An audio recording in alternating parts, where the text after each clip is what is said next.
Good morning. Welcome to Business Equity and Opportunities. I'm Scott Sander. Whether you're an entrepreneur or a small business owner, each week our goal is to provide you with information to start and grow your own business. We seek out resources, have meaningful conversations with founders, owners, stakeholders who share their insights and personal journeys to help you. Our categories center around getting started, finding access to capital, keeping up with the current business trends and events, accounting and bookkeeping issues, how-tos for running your business day to day. We focus on a variety of industries, and there is always at least one success story woven in, sometimes more. You'll find us right here every Sunday at 10 o'clock in the morning, and catch the live stream on wishtv.com if you're away from the television. We post each of our 7 weekly segments along with past episodes and other resources on our website. It's beoshow.com. You'll see a QR code pop up throughout this hour. It'll take you right to the site. While you're there, you'll find ways to subscribe to our weekly newsletter and how to sign up and listen to our Business Equity and Opportunities podcast on the All Indiana Podcast Network. Here's what's coming up this hour on Business Equity and Opportunities. We hear more about financial wellness from a veteran-turned-banker, why hiring veterans makes good business sense. Get the Cybersecurity Forecast for 2025 to help protect your business. Do you need a CFO? Courtney Kincaid offers options. The owner and designer of a top menswear shop is our industry focus, and why the upcoming performance racing industry trade show is a success story for the sport and the region. This morning, we're getting started with a look at a post-high school education program that's helping young adults learn how small business works. This is Business Equity and Opportunities. Getting started. I'm Brian Wheeler. I'm the Chief Visionary Officer at Vertical Immersive. Vertical Immersive is an immersive learning environment. It's a college alternative program. We are faith-focused. We focus in the areas of sales and marketing, digital storytelling, and entrepreneurship. So at Vertical, we like to be at the edge of technology. So although our students are learning about storytelling and they're learning about good communication and influence, they also need to understand how to apply that in today's context. And today that means tools, AI tools specifically. So as a small learning environment, we can move really fast with the changing of the pace of the times. So what we might have used 6 months ago with AI, we're using something completely different today. So when we go to conferences like Rally, that allows us to stay on top of the latest and the greatest and then implement that into our classrooms with our students immediately. We are actually a nonprofit and a for-profit entity. So we have a marketing studio that's a for-profit entity, which is where our students get a lot of experience before they go into apprenticeships. So this gives them opportunity to work with like medium to large size corporate for-profit and nonprofit entities in the space of digital media. So as they're working alongside that, our students are learning soft skills. They actually have to do client interactions with real companies. They have to have the hard meetings when they've maybe come up short on a project and how they're going to correct that. They have to sit through the process of fact-finding with the client and project delivery all the way to the back end of it. And these projects can, again, go for like a year or two long. So for us, the marketing studio allows us to do below market rate projects for Kingdom companies, and that's what we love to do. So whenever possible, we'll work with anyone, but whenever possible, we want to be aligned with them. So if it's someone that's trying to move the needle for the Kingdom of God in their small to medium-sized business, and they just need help telling their story in a compelling way, that's where our students really excel in what we do, is telling their story and getting their word out to the marketplace. So in that, we can do it below market rate, so at a much cheaper cost. I mean, think about the cost of production of a video, even this video, right? It's time consuming and the editing that goes into it. Those things can get exorbitantly expensive really quick just to produce a few minutes of video footage. Our students can do that at their pay rate as a student, and so we can get a lot more done for a client than what could normally be achieved. At Vertical, we are really big on saying that age is just a number. Because we're faith-focused, we push really into things, concepts that are biblical. For example, like at what age can you make a difference in this world? And we would say the age of now, right? So there's no need to wait for some future age. We believe that the entrepreneurs of tomorrow are here today. And so we want to nurture them, we want to encourage them. We do things like makers markets, which we work with entrepreneurs all the way down to age 6 at the makers market, just trying to nurture their ideas, nurture their creativity, nurture their ability to grow and to think critically and to get into things and just see that they can do immeasurably more than what they thought they could do on their own. And that's really for us is what it's about. It's just fostering those environments to allowing them to accomplish these things that once they set their mind to it, and then they realize like, oh, I can do more. And for me, that's really what entrepreneurship is about. Leadership training here at Vertical is one of the fundamental foundation blocks of what we do. So we, again, faith-based first, so we put a heavy discipleship track first. On top of that, we use the leadership development tracks. All of these things are all about building character. They're building critical learning pathways to be lifetime learners and also solve hard problems. Employers today, quite frankly, we keep hearing over and over, they're not looking for students that just know a bunch of knowledge and a bunch of stuff, because they have to bring them in, they still have to retrain them. They're looking for students that can do hard things. They're looking for students that have really good soft skills, that know how to communicate effectively to other adults. They're looking for students that are self-starters, that are willing to take on a big project and just figure it out. They don't really want to handhold students these days. So we've created an environment that allows students to foster that ability to grow in their leadership development. We have a very intentional track with that, so that when they go into employer, those employers see like, these are the cream of the crop kids. We had a student last year that was really actually struggling in their apprenticeship for a while. And I think even the employer was thinking about firing them. And we were going into a series of leadership development, understanding some biblical concepts like that we believe that work is worship. And through that mindset change with the student, helping them to understand that he wasn't there really just to get a paycheck, right? Because that's where we all start when we're young. You know, I'll do something for you, you pay me, I make some money, it's a transaction. But the highest level of work is worship, which is I'm going in to serve people. I'm going in to work for this employer where I'm serving others through the employer. And so when he grabbed hold of that mentality change, not only did he start to thrive in that job, but by the time he finished his apprenticeship, they offered him a full-time job for $50,000 a year. And that really wouldn't have happened if he hadn't worked through those leadership principles and those mindset changes that helped him to just start even looking at work differently. Being able to plug into these different communities and then nurture all these nonprofits all throughout, it's like the whole package for me. So I wake up every morning, I just feel like I'm on a grand adventure. Up next, we talk to a veteran who's also a financial leader, helping people improve their financial wellness. That's coming up in Access to Capital. Keep it here.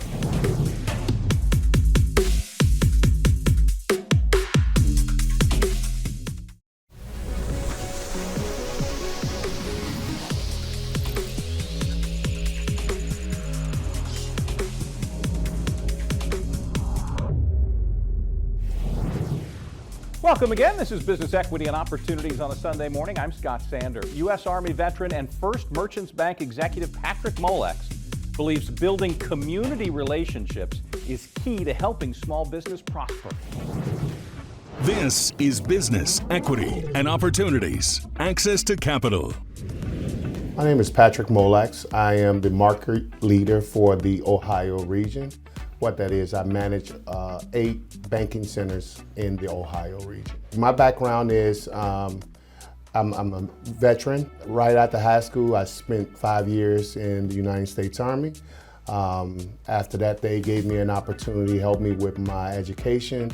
I started with a financial service company, which led into banking, and I've been with First Merchants now for 5 years. I actually just got promoted to my role within the last year.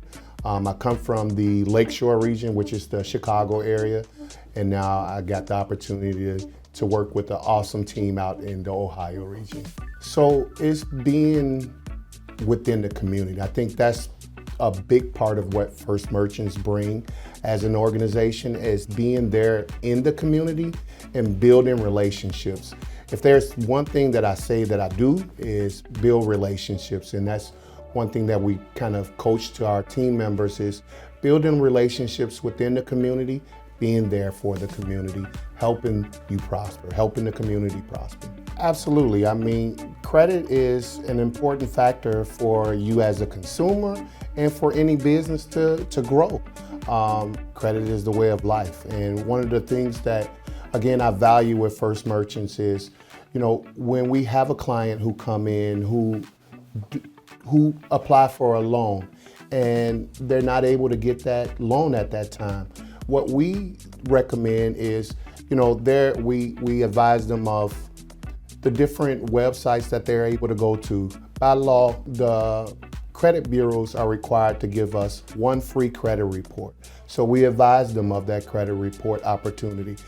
After they get that credit report, we ask them to bring a copy of that in to us. We review it with them. We give feedback on them to help them establish that better credit.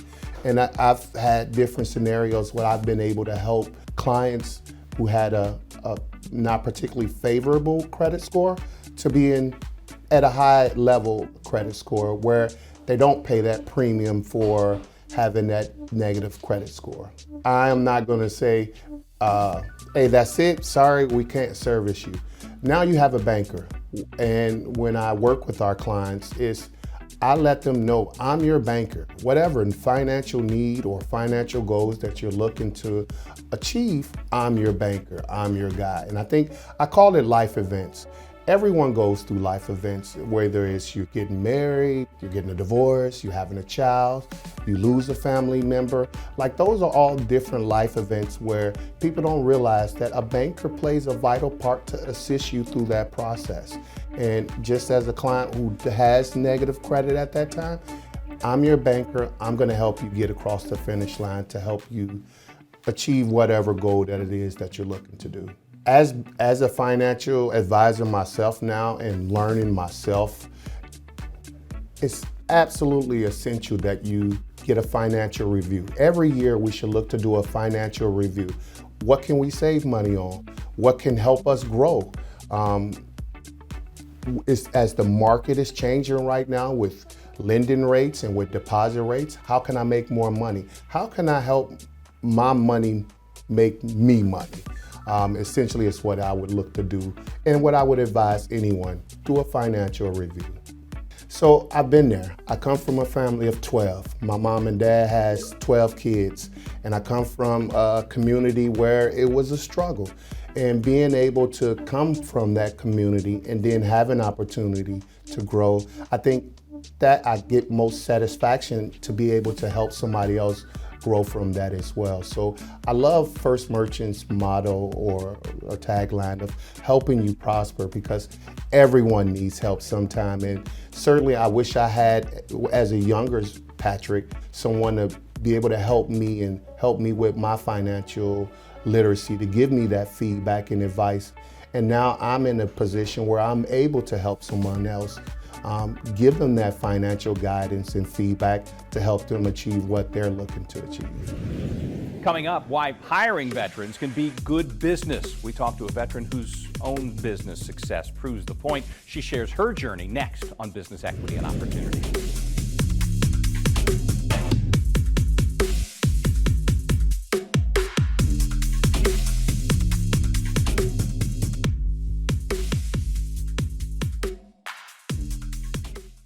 This is Business, Equity, and Opportunities.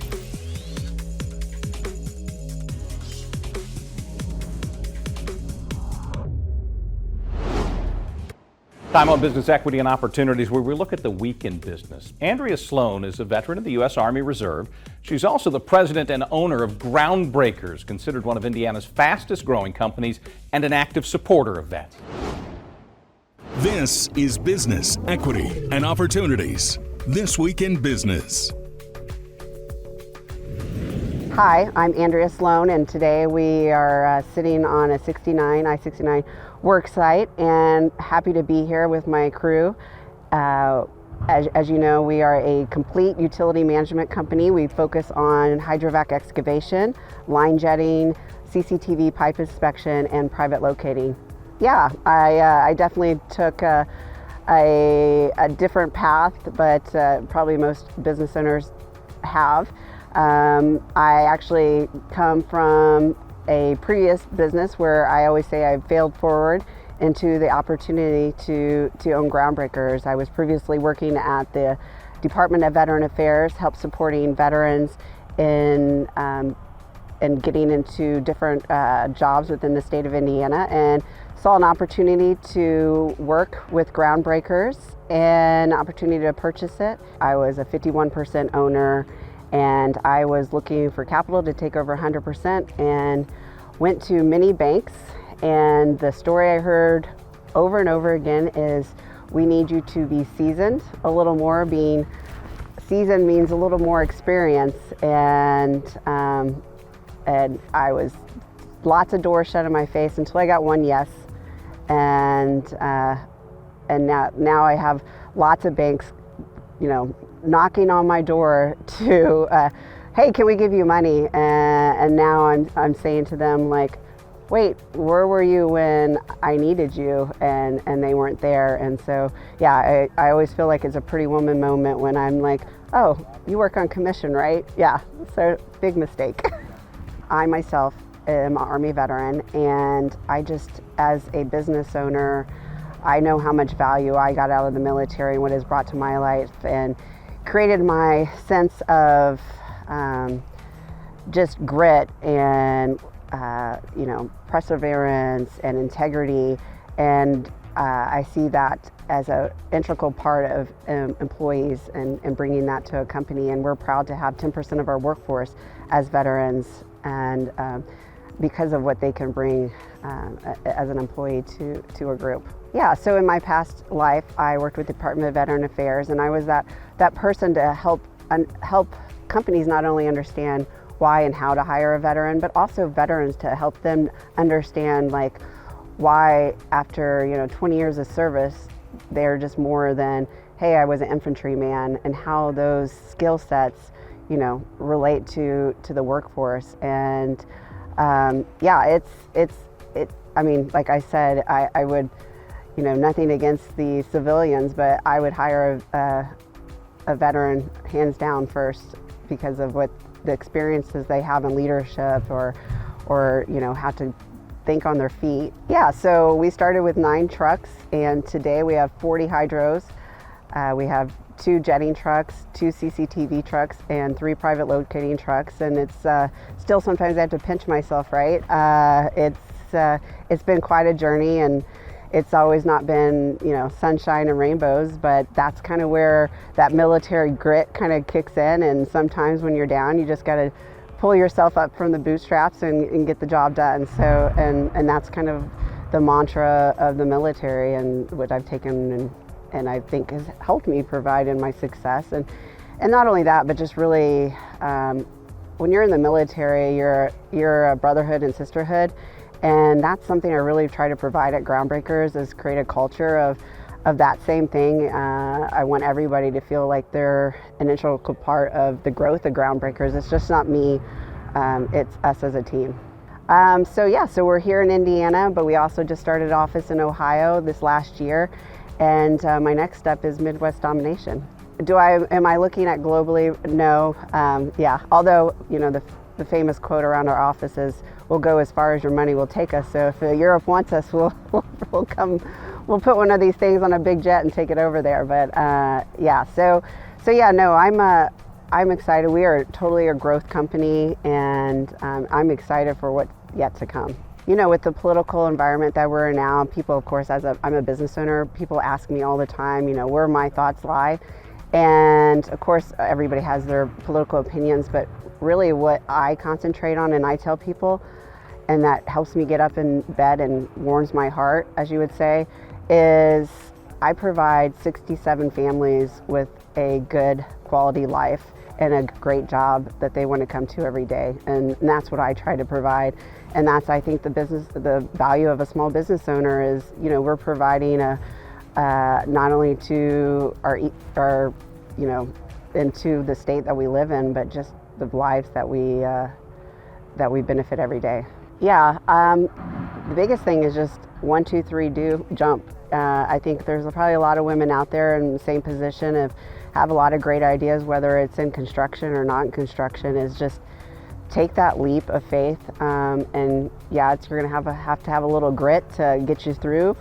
But the biggest thing is just rely on other women, and not only that, but mentors. Get mentors. That's the biggest thing, I think, in my career that has been allowed me to get where I am. When we come back, Courtney Kincaid looks at options for outside support for managing finances. Later, we find out the economic impact of this year's performance racing industry trade show. Those stories and much more as Business Equity and Opportunities rolls on.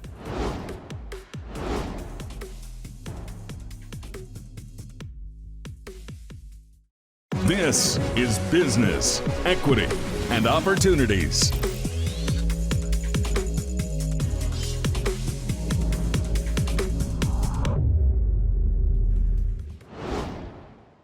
Welcome back. As your small business grows, you may consider adding a CFO or hiring outside financial help. Courtney Kincaid looks at some of your options. This is Business, Equity, and Opportunities, Accounting and Bookkeeping. Today I'd like to talk about a report that was recently issued by the Indiana CPA Society, and I think it's a really great resource for your audience, small firms and entrepreneurs, as I think about hiring a CFO or a finance leader for their organization. Often when small businesses or entrepreneurs are thinking about a finance leader, they're really thinking about someone who is kind of looking in that rearview mirror and focused on compliance. Often they think about taxes. I've been on your show a number of times to talk about, just a different mindset of how we think about what a finance leader should be doing for your organization. Our research shows, we interviewed over about 300 financial executives, hiring managers, including, HR professionals, recruiters, and CEOs, to talk about this changing role and what they're looking at when they think about the top competencies for a finance leader. And what we're really inspired and happy to see is what we're talking about is really starting to take shape in the C-suite across the country. This research was conducted in partnership with some other CPA societies, and so certainly not just a trend here in Indiana, but nationally as well. And what we're seeing is the top competencies, which you might not be surprised, is financial acumen. But under those, we have some other categories, and there are actually 8 separate competencies within that framework. And the top 2 are really future forward and thinking about what are our opportunities and what is the strategy in the business to drive growth and to drive success. Specifically, those hiring managers and CEOs are looking for a financial professional who is able to look at capital management in addition to financial forecasting, and really looking to that CFO role as a harbinger of predictability and success. And so what the research also bears out is these are skills that they're seeing when they hire a CPA who is also serving as a CFO. So it's always a great reminder that a CPA in corporate finance is also someone who can help drive business. So as we talk to small businesses and entrepreneurs, often their pain points are managing HR, IT technology, and not just operations and financial. CFOs who are CPAs are able to take on these roles. And that is where we're seeing the greatest growth in what their skill sets are. We liken it to looking out the windshield versus looking in the rearview mirror.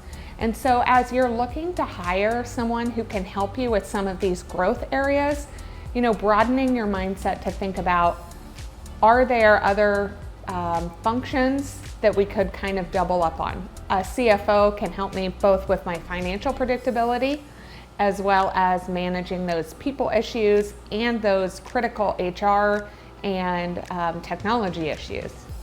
As AI comes into play, making sure that the information you're getting is credible, making sure you're able to synthesize data insights is a skill set that a CPA has trained on and really is their core to what they have learned in their previous experience, be that as another CFO or as a CPA in public accounting.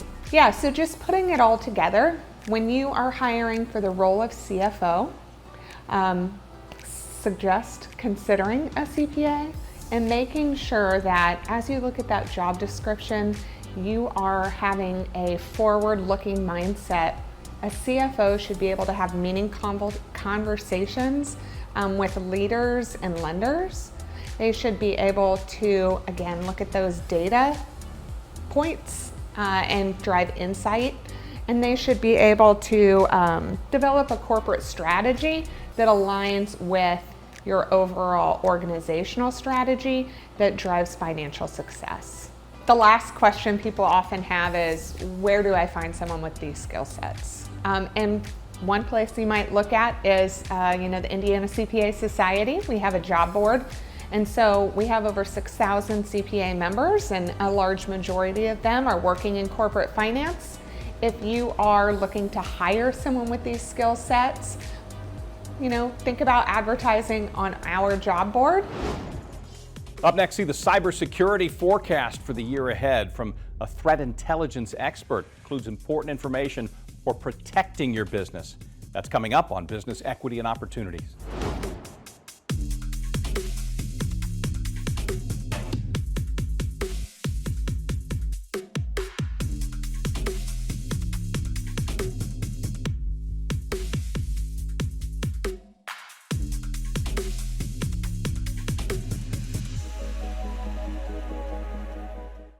This is Business, Equity, and Opportunities.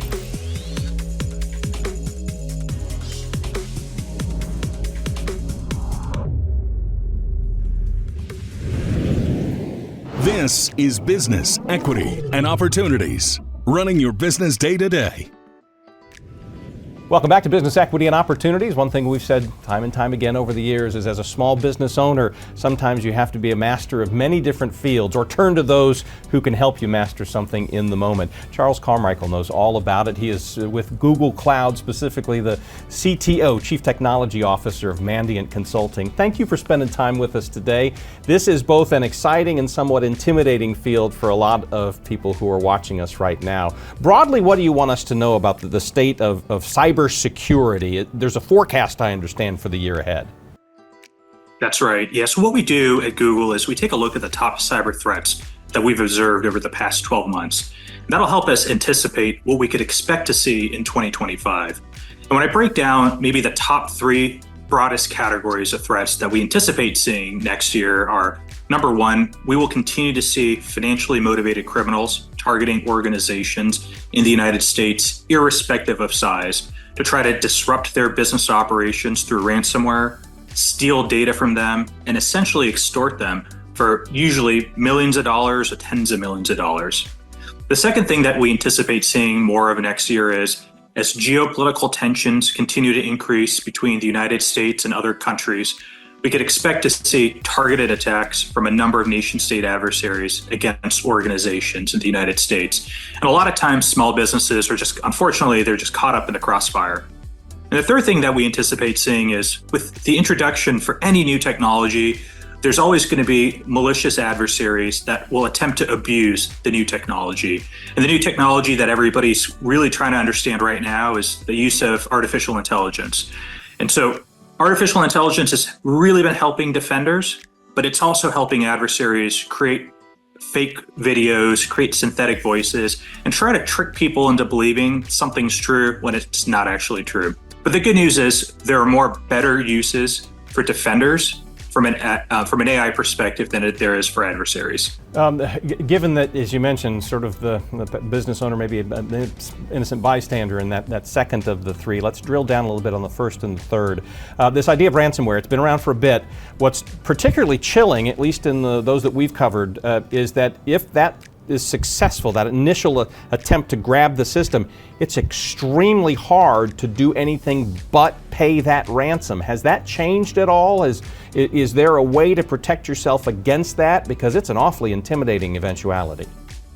Yeah, it is a very scary thing for organizations that are dealing with a cyber attack for the first time that's as significant as a ransomware attack, to kind of think about what are their options. And what we find is that a number of organizations feel like the only option available to them is to pay the threat actor to get a tool to recover their systems, or to get a promise from the threat actor to not publish the data that they stole onto the internet.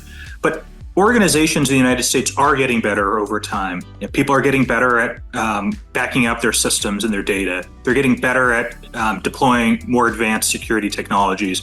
They're getting better at being aware of the attacks against their employees and the organizations. And so, we do need to continue to step up our ability to defend our networks. But to your point, there's so many things that small business owners need to think about and security is sometimes just really complicated.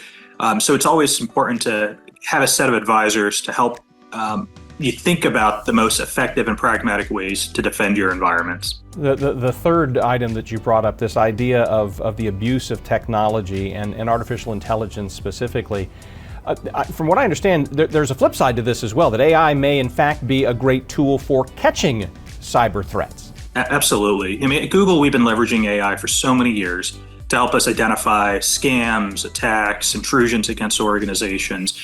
And we're going to continue to use it in a very novel way to help us better help organizations and average everyday people defend themselves against attacks, identify deepfakes, to identify very complex attacks in what could be otherwise a sea of noise from a variety of attacks from a variety of countries. And so AI is just helping us get a lot better at defending our networks and our people. You know, when we talk to small business owners, and I mentioned at the top of this, the idea that they have to sort of be able to wear many different hats. You'll turn to a financial advisor about how does the market look? Do I want to work in that field right now? Talk to an accountant when we have bookkeeping issues, taxes, things like that. To you, we turn and we say, are you optimistic about the state and future of defense against cyber attacks? Because if there's more pessimism, there may be more of an inclination for the business owner to draw back and say, you know, I'm going to stay as analog as I possibly can. Yeah, you know, I really don't want organizations to feel kind of a defeatist mentality and believe that they're going to be attacked and there's nothing you could do to stop that. There are a lot of things that we could do to stop attacks. And while it might be, while we might often talk about the attacks that are successful, there are so many attacks that are not successful. And it's because we're doing a lot of the right things to defend our environments. We're using unique passwords across different websites. We're requiring multi-factor authentication or second form of identity verification to log into websites and our corporate networks. We're deploying antivirus software across enterprises. We're deploying firewalls. So there's a lot of things that we're doing to stop the attacks. And I think we have a sense of optimism in the upcoming year that while there will continue to be increasing attacks by the adversaries, you know, we are getting smarter and better at defense. And, you know, it will continue to be a cat and mouse game, but we can't let our guards down, and we've got to do what we can to defend against attacks. If you will, and our thanks to Google for making this possible today, people who do work with you or are interested in working with you, where can they go for more information to see some of the specifics you were talking about there? Yeah, so I'd recommend that they take a look at our report. And the best way to do that is to go to the Google Cloud Security website and look up the forecast report in 2025. It's available today. Well, we really appreciate your time and your expertise today. Best of luck in the fight against cybersecurity, and thanks for sharing the expertise as it stands right now. Coming up, we look into the industry of custom-made suits from a top designer headquartered right here. You're watching Business Equity and Opportunities.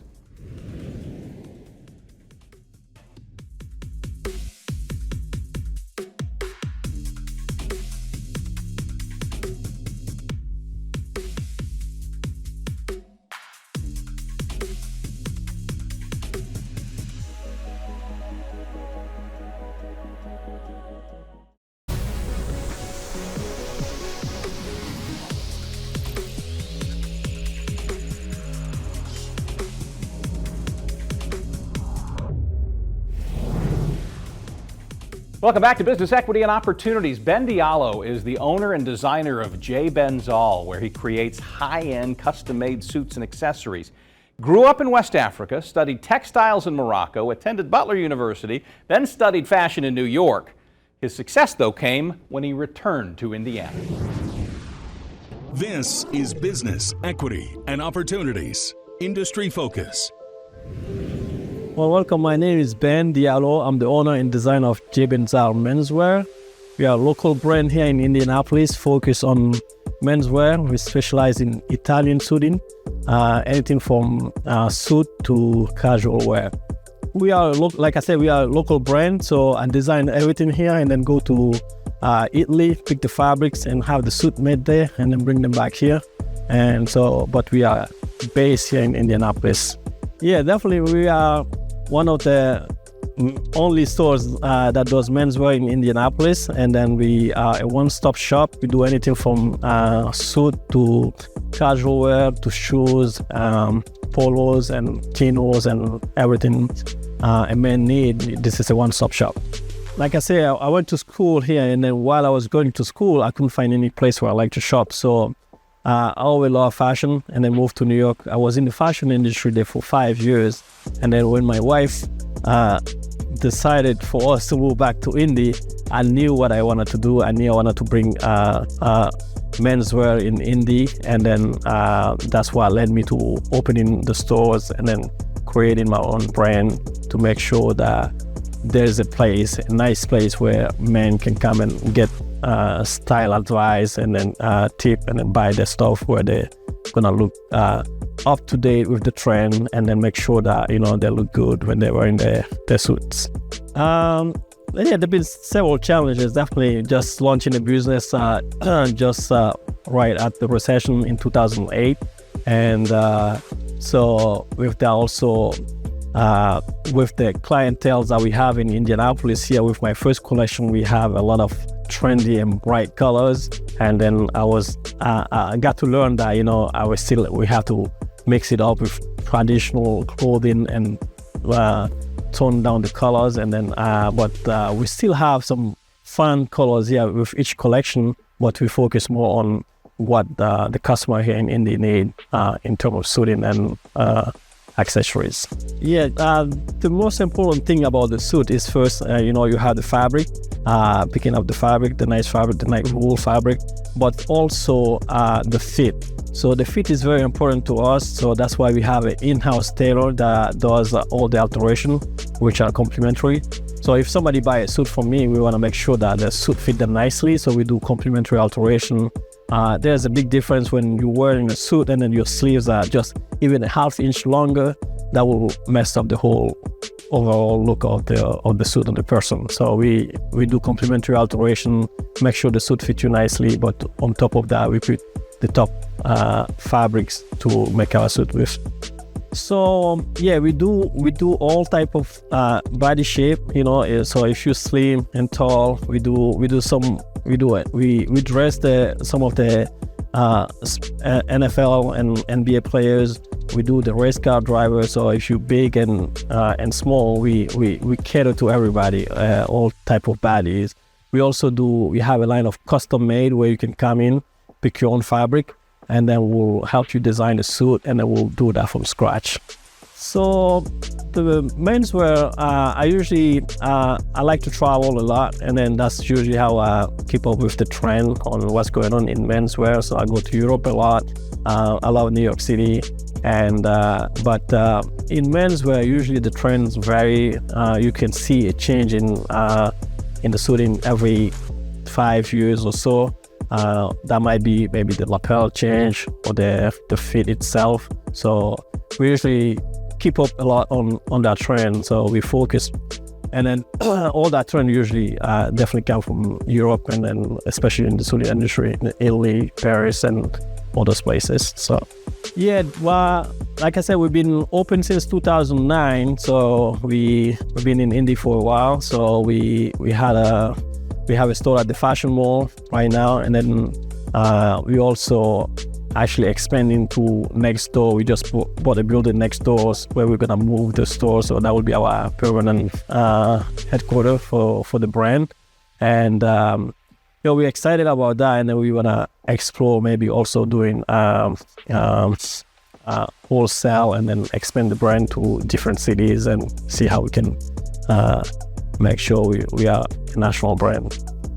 Well, I just like helping people get their styles, and then I like to, when I go out to events, I see people wearing my suits and then my clothes, so it's just really rewarding. And most of the time, most of our customers are repeat customers, so once they come in, they get their suit here, they usually go out and get compliment, and they usually always come back to get another suit.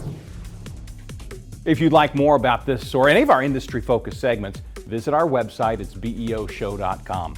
When we return, we'll take a look at the upcoming PRI trade show and its impact on racing and on Indianapolis. Our candid conversation with the president of PRI is next.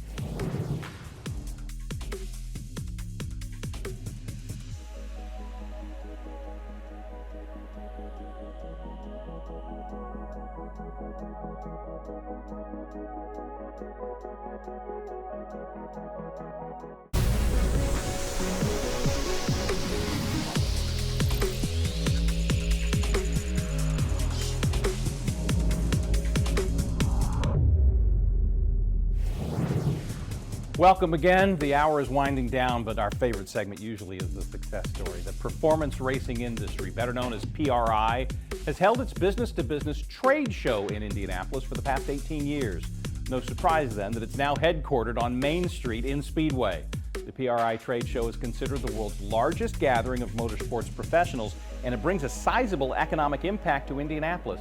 We sat down with Michael Good, president of PRI, for our checkered flag segment. This is Business, Equity, and Opportunities. Success Story. Hi there, Michael Good. I'm the president of Performance Racing Industry, or otherwise known as PRI, and I've been here for about 9 months, and I came from a manufacturing and automotive aftermarket background. Most previously, I was the president and CEO of a company in Cincinnati called Dynamat. So, you know, we live in the racing capital of the world. That's what Indiana coins itself as, and you know, we live that out. The PRI show, it's been around since 1988. It's been in Indianapolis for a number of those years, and we're here. We're not planning to go anywhere. PRI, it really, I say it does three things. It connects, protects, and advocates. So we put on this huge show in December every year that really connects and brings the industry together, the motorsports industry. And it really brings all of the manufacturers, and they are the exhibitors, but we also have a lot of educational classes and a lot of buyers, whether you're talking about sanctioning bodies or track owners. You know, there's racetracks all across the United States. We have specific tracks where we talk about that. We talk about promoting racing and how to secure and save and make sure that it's safe for years to come for our children to embrace. So there's a lot to it. You'll also see a lot of the latest trends that are going on in the racing industry. The innovation we actually have, it's called an innovation showcase, where we're actually showcasing all these new technologies that are coming into the racing world. And a lot of times, those racing technologies make it into the consumer car. You know, we could sit here and talk for a long time about the impact that racing's had on the general public, even those that maybe aren't fans of racing per se. And the show really is that foundation of that. It really brings the industry together. It gives everybody a place to congregate, to share best practices, to kind of hear what's going on in other parts of the world. It is an international show. It brings people from all around the globe. So it's a great experience. Indianapolis embraces it, and it's just a wonderful city for this. The show's a big deal. So it's usually the second week in December. This year it's December 12th through the 14th. Thursday, Friday, Saturday. And last year, during that same time frame, over 3 days, it brought in roughly $70 million in economic impact to the city. And that translates in a variety of different ways. I think the last year's numbers were right around 24,000 hotel nights booked in central Indiana. And then there was around 67,000 attendees at the show. So, you know, it is a big deal. Indianapolis embraces it. Mother Nature's cooperated for the past several years, and it's been a really comfortable show. And, you know, I think the infrastructure of downtown Indianapolis also makes it so conducive to have a good show. You know, everything's interconnected. You can get all over downtown through snaking through buildings, so to speak. And our show takes up the entire footprint of the convention center and Lucas Oil Stadium and the connector in between for about 1.2 million square feet. So it is, I believe it's the largest footprint show in the state of Indiana. It's significant. Sure, I mean, it gets back to our saying, right? Racing capital of the world. So, you know, there's a lot going on here. If you think about how many racing manufacturers are sitting within a 3-mile radius of where we're sitting right here, right now, it's a significant number. And, you know, I think it's important to attract college grads that go to our great schools to stay in the state of Indiana and pursue a career, especially if they want to go into motorsports engineering or really anything now. But, you know, I'm a little biased. We want to see that motorsports grow. And, you know, I think we have, Indianapolis has such a tremendous foundation for it. They embrace all that there is to offer. We're not a one-trick pony, even though we have the greatest spectacle in racing, a couple hundred yards that way. You know, whether it's NHRA or whether it's going up to Anderson and looking at a small circle track. And it really does run the gamut. And you kind of have a full menu of variety of options, if you will, here in the state of Indiana, so I think it's tremendous. It's an important part of what I think our responsibility is. We have this beautiful building sitting on Main Street in the racing capital of the world, as I've said multiple times, and I look at that and I say, my gosh, let's open this building up and host events here to support the community, whether it's the local chamber or the Speedway Town Council or the mini marathon. What is it, 50,000 people run right in front of our building. We need to be out there supporting the community and all of the efforts. And this little town of Speedway has, oh my gosh, it's reinvigorated itself and it's made itself a destination, which I think is just tremendous. And there's always little events going on here in this part of the town. And we want to be involved in that. We want to really support the community any way we can and the local businesses. And that'll take on a lot of different shapes and forms, but we want to make sure that the community knows that now and that we're here and we're not going anywhere. We will have more of our conversation with Michael coming up next month when he talks about the business of racing and efforts to expand the workforce that drives it, if you will, here in Indiana. Reminder of the post-Thanksgiving shopping rush. Small Business Saturday is November 30th. Those that participate say it's a great way to help your local economy, meet neighbors, and find great goods and services too. This hour, though, we want to give thanks to all the contributors who've helped us out today. As we close out National Veterans and Military Families Month, we offer special thanks to the veteran-owned businesses and the organizations that support them that we've featured throughout November. And to all vets, thank you for your service and your continued contributions to our community. You'll find a link of all of the segments on our website on beoshow.com. Scanning the QR code one more time this hour takes you right there. If you have questions or suggestions, we want to hear them. Send us an email at beo@wishtv.com. Thanks for spending this hour with us. Join us again here next week for more business equity and opportunities. Till then, I'm Scott Sander. Have a great day. Business, equity, and opportunities made possible by Fifth Third Bank, Indiana Black Expo, Gemco, IndyBiz Pass, and Bose McKinney & Evans.